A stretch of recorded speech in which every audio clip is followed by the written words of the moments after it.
안녕하세요. 스포츠 분석 전문가 프리먼입니다. 여러분이 알기 힘든 스포츠 세계의 숨겨진 정보와 승리 패턴, 오늘 제가 다 파헤쳐 드리겠습니다. 스포츠 토토, 더 이상 혼자 분석하기에는 한계가 있습니다. 제 영상을 통하여 쉽게 분석하고 조금 더 적중에 가까워지는 마법을 경험하셨으면 좋겠습니다.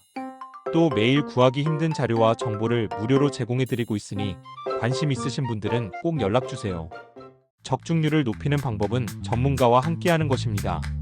강원의 포메이션은 4-4-2이며 가브리엘은 박스 근처에서의 위치 선정과 결정력에서 꾸준한 존재감을 드러내고 있다. 김대원은 폭발적인 스피드와 드리블 돌파 능력을 통해 측면에서 활로를 열며 상대 수비를 흔드는 역할을 맡고 있다. 김동현은 중원에서 공수 전환의 핵심 축으로 기능하며 볼 운반과 수비 커버 능력 모두 안정적이다. 정경호 감독 체제 아래 강원은 4-4-2 전술을 효율적으로 운영 중이며 특히 여름 이적 시장에서 합류한 김건희가 핵심 카드로 부상하고 있다. 김건희는 후반 교체 투입 시 폭발적인 슈팅과 공간 침투로 흐름을 바꾸는 슈퍼서브 역할을 완벽히 수행 중이다.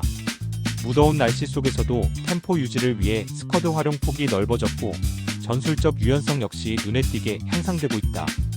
울산의 포메이션은 3-4-3이며 에릭은 빠른 역습 전개와 볼 운반 능력은 뛰어나지만 마무리 단계에서 기복이 존재한다.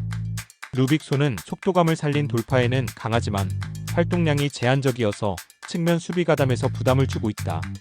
보야니치는 중원에서 빌드업과 방향 전환을 맡고 있지만 최근 패스 정확도와 템포 유지에서 반복적인 실수가 나타나고 있다.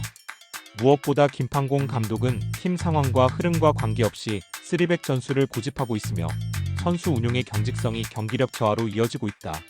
한때 K리그 최고의 용병 공격수로 꼽히던 말컹까지 영입했지만 전술 구조상 말컹이 고립되는 장면이 반복되고 있다.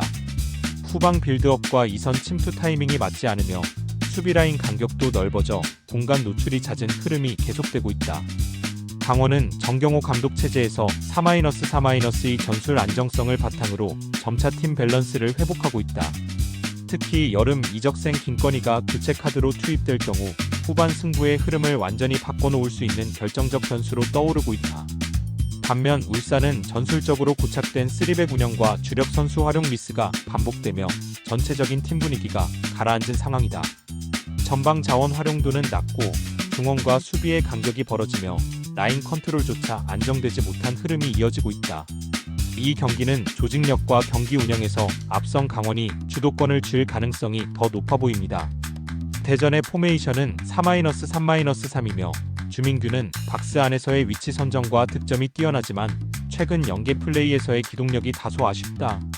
에르난데스는 측면에서의 드리블 돌파와 공간 침투 타이밍이 위협적인 자원이지만 더운 날씨 속에서 활동량 유지가 쉽지 않다.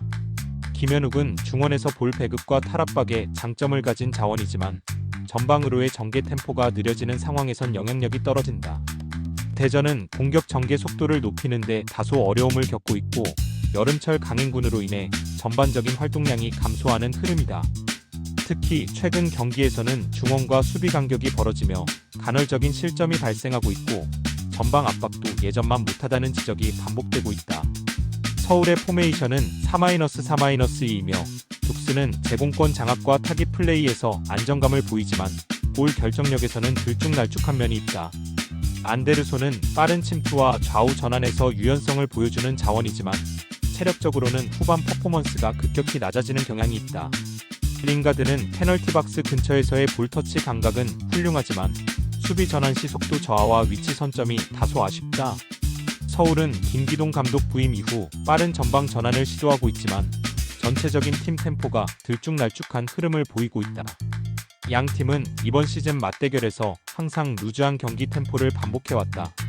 주중 그리고 주말 병행 일정에 더해진 무더위는 선수들의 활동량과 경기 집중도를 빠르게 갉아먹고 있다.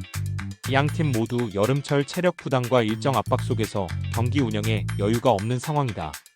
전술적으로 밀어붙일 여력보다는 실수를 줄이며 체력 안배에 집중하는 흐름이 유력하다.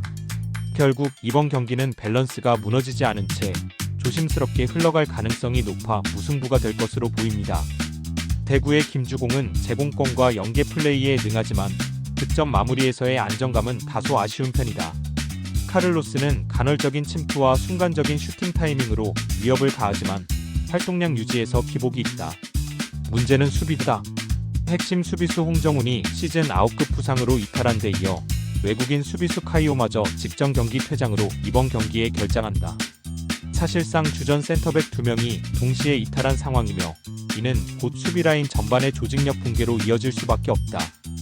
포항의 포메이션은 4-4-2이며 이호재는 박스 안에서의 침투 타이밍과 헤더 정확도가 뛰어난 스트라이커다. 조르지는 빠른 템포의 전개와 간결한 1대1 돌파 능력으로 공격 리듬을 끌어올리는 역할을 수행하고 있다.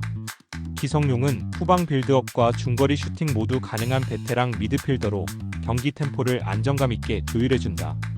포항은 최근 흐름에서 경기력 기복이 크지 않고 무더운 여름에도 스쿼드 로테이션이 비교적 안정적으로 이뤄지고 있다. 특히 상대 수비 공백을 공략하는 데 있어 강한 압박과 빠른 전방 침투 전개가 효과적으로 작동하고 있다. 중앙뿐 아니라 측면 공격 루트도 유연하게 활용되며 후방 교체 자원의 임팩트도 좋은 흐름을 유지하고 있다. 대구는 주전 센터백 2명이 동시 결장하는 상황에서 라인을 정비할 여력조차 없는 상태다. 홍정훈의 부상에 이어 카이오까지 퇴장 징계로 빠지며 수비진의 경험과 커뮤니케이션 모두 붕괴될 수 있다. 포항은 이러한 수비 구멍을 전방 압박과 빠른 전개로 집중 공략할 수 있는 팀이며 공격 효율성 면에서도 확연한 우위를 점하고 있다. 대구는 리그 최하위권이라는 부담감 속의 심리적인 위축까지 동반되고 있고 반등의 실마리를 찾기 어려운 흐름이 이어지고 있다. 결국 이 경기는 구조적인 약점과 심리적 무너짐이 맞물린 대구와 침착하게 기회를 잡는 포항의 흐름으로 판가름 날 가능성이 높습니다. 인천의 포메이션은 4-4-2이며 무고사는 박스 안에서의 결정력과 제공권 장악에서 리그 최상위 수준의 마무리 자원이다. 제르소는 좌측 돌파와 크로스 타이밍이 탁월하며 속도와 개인기를 모두 갖춘 윙어로 상대 수비를 지속적으로 흔드는 역할을 맡는다. 이명주는 중원에서 전개와 탈압박 그리고 이선 침투까지 폭넓은 전술 가용성을 지닌 자원으로 3명이 동시에 살아날 경우 인천은 전방 압박과 속공 템포를 매우 빠르게 구축할 수 있다. 최근 경기에서도 경기 주도권을 유지한 채 공간 활용과 마무리 전환 능력에서 뚜렷한 상승세를 보이고 있다. 안산의 포메이션은 3-4-1-2이며 제페르소는 전방에서 버티기보다는 수비 끌어내기에 치중하는 유형의 공격수다. 사라이바는 돌파는 좋지만 크로스 타이밍이나 마무리 집중도에서는 여전히 기복이 큰 자원이고 라파 역시 박스 근처에서 활동량은 많으나 중원과의 연계가 제한되어 고립되는 장면이 자주 연출되고 있다. 안산은 수비 숫자를 늘려 실점 가능성을 줄이려는 전술을 고수하고 있지만 압박 간격이 느슨하고 전환 속도 또한 느려 공격 전개가 끊기기 일쑤다. 상대가 템포를 끌어올릴 경우 라인 전체가 무너지는 장면이 반복되고 있다. 인천은 전방 결정력과 전개 속도, 템포 조절까지 모든 면에서 안정적이고 날카로운 흐름을 보여주고 있다. 반면 안산은 수비 라인은 두껍지만 그 안에 조직력은 없고 커버 시점도 계속 어긋나는 모습이다. 이런 흐름에서 인천이 기세를 끌고 가는 건 너무도 자연스러운 그림이며 이번 경기는 전술 심리 기량에서 모두 앞선 인천이 지배할 가능성이 높습니다. 수원의 포메이션은 4-3-3이며 김지현은 이번 경기에서 원톱 역할을 소화할 가능성이 높다. 하지만 김지현은 올 시즌 대부분 이선에서 더 좋은 움직임과 연계 퍼포먼스를 보여준 자원으로 전방에 배치될 경우 포스트 플레이나 버티기보다는 전방 침투 타이밍에 제약을 받을 가능성이 크다. 세라핀과 파울리뇨는 측면에서의 속도와 침투는 우수하지만 결정적인 순간을 만들어내는 마무리 능력은 일관성이 떨어진다. 무엇보다 일류첸코의 부재는 단순한 한 자원의 공백이 아니라 전술 중심 축이 빠진 셈이기에 수원 입장에서는 전개와 마무리 타이밍 모두에서 혼란이 불가피할 전망이다. 서울 이랜드의 포메이션은 3-4-3이며 아이데일과 에울레르는 빠른 측면 전개와 크로스 대응 능력에서 강점을 보이고 있다. 서재민은 중원에서 수비 커버와 전개 연결을 모두 담당하고 있으나 상대 압박이 강할 경우 불안한 볼 처리도 간헐적으로 노출된다.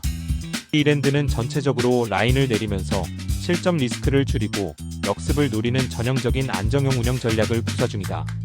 득점력은 다소 부족하지만 수비 전환 속도와 박스 근처에서의 수적 우위 형성은 상대에게 부담을 주는 구조를 형성하고 있다. 최근 몇 경기에서 전방 템포가 낮아지며 오히려 수비 집중력은 상승하고 있으며 원정 경기에서는 더욱 조심스러운 경기 운영을 택하고 있다.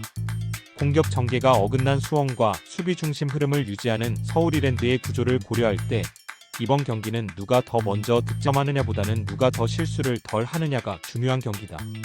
전체적인 흐름은 무게 중심을 뒤로 둔 전술 구조 속에서 루즈하게 전개될 가능성이 높고 양팀 모두 확실한 공격 전개를 가져가지 못할 공산이 크다. 무승부 시나리오를 중심으로 흐름을 읽는 것이 실전 배팅에서 가장 현실적인 판단이 될 것으로 사료됩니다. 성남FC의 포메이션은 4-4-2이며 후이즈는 전방에서의 위치 선정과 세컨볼 반응 모두에서 위협적인 움직임을 보여주는 자원이다. 이정빈은 측면에서 드리블 돌파와 컷인 플레이에 강점을 가지며 레안드로와 함께 좌우를 오가며 수비를 흔드는 장면이 많다. 사무엘은 하프라인에서 전개 템포를 조율하고 상대 압박을 피해 공간을 창출하는 역할을 담당한다. 최근 경기에서 김범수, 이정빈, 레안드로 3명이 좌우 측면을 유기적으로 흔들면서 날카로운 전개가 이어지고 있다. 특히 좌우 풀백의 오버래핑도 안정적으로 이어지고 있어 박스 근처에서의 크로스 빈도가 매우 높은 편이다. 전남의 포메이션은 5-3-2이며 하남과 발디비아는 빠른 전개보다는 연계 기반의 전통적인 투톱 역할을 수행하고 있다. 알베르티는 중원에서 넓은 활동 반경을 바탕으로 공격 전개에 힘을 보태지만 수비 시 전환 속도는 아쉬운 편이다. 전남은 기본적으로 500을 활용해 라인을 내리고 실점을 최소화하려는 운영을 반복하고 있으며 윙백 자원들은 공격 전환 시 과감히 올라오지만 수비 전환이 늦어 측면 공간을 자주 허용하는 약점을 노출 중이다. 특히 좌우 사이드에서 크로스를 막지 못하며 위협적인 장면을 허용하는 빈도가 높아 이번 경기에서 가장 큰 불안 요소로 작용할 수 있다. 전남의 500은 중앙만 두텁게 쌓인 채 측면 대응에는 지속적으로 실패하고 있다. 반면 성남은 폭넓은 사이드 플레이와 짜임새 있는 침투 루트로 경기를 주도하고 있으며 특히 이정빈 레안드로 김범수가 살아나는 현재 흐름은 전남의 수비 전환을 무력화시키기에 충분하다. 측면이 무너지면 경기는 기울어진다. 이번 경기는 성남이 그 공간을 지배할 것으로 예상되어 성남의 승리가 예측됩니다. 혼자 하기 힘들면 고민하지 마시고 저 스포츠대장 프리먼을 찾아주시기 바랍니다. 어디서 쉽게 구하기 힘든 정보와 적중률 높은 조합의 베팅법을 세세하게 알려드리고 있습니다. 자세한 사항은 댓글을 참고해주세요.